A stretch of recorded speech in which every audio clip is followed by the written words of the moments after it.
What does it really look like when magic just shatters the rules of life and death? You know, that exact moment where science and sorcery get twisted together to do something that should be totally impossible? Well, today, we're going to freeze frame one of those moments and really pick it apart, piece by piece, to understand the anatomy of a dark ritual.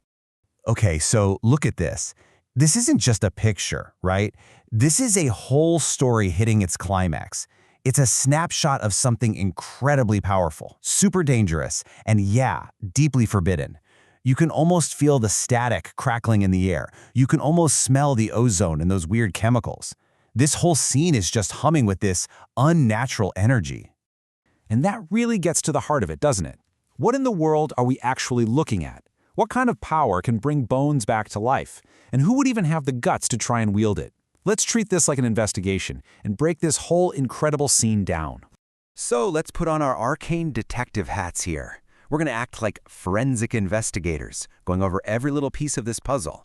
Every glowing beaker, every spark of lightning, it all tells a part of the story of this necromantic act. First things first, our investigation has to start with the environment itself, the lab, the alchemical forge, because this place isn't just a backdrop, it's a living, breathing part of what's happening. Your eyes are probably drawn to all that glowing green stuff, right? This is not your high school chemistry class. These are seriously volatile concoctions, just bubbling with raw magical potential. This stuff is the liquid fuel, the unnatural juice that's being pumped into this dark creation. So where does someone even learn how to do this?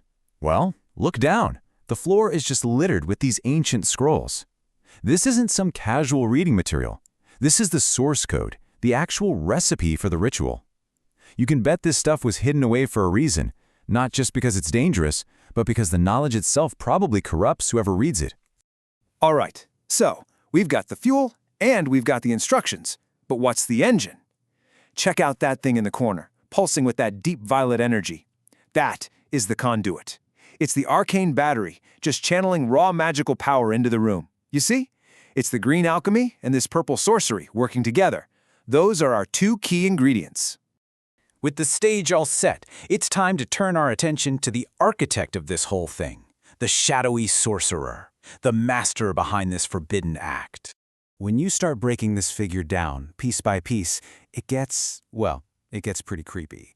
The eyes aren't just glowing, they're like little embers of pure malice, and that forked tongue, that hints at something ancient, something not quite human.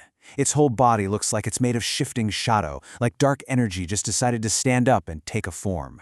And look at the hands. They're not begging or pleading with the magic. They are commanding it, with gestures of absolute terrifying control.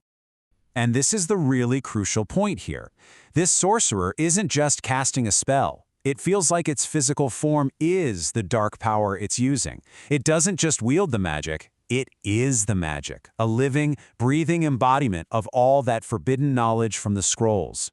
And all of this, the lab, the alchemy, the sorcerer, it's all been leading up to this one singular moment, the climax, the impossible act of forcing life back into something that's been dead for a very, very long time.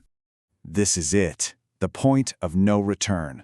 All that power that's been gathered, all that arcane knowledge, it's all about to be unleashed in one single, violent torrent of pure energy.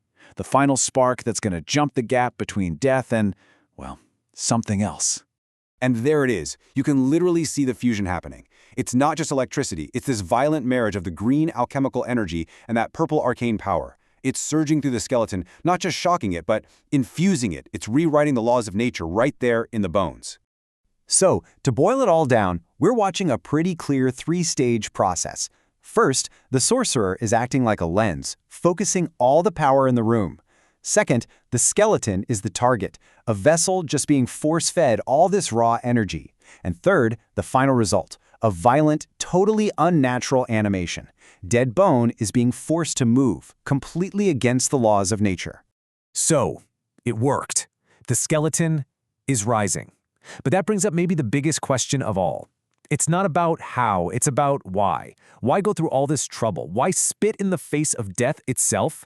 It seems like there are two major possibilities here, and they are worlds apart.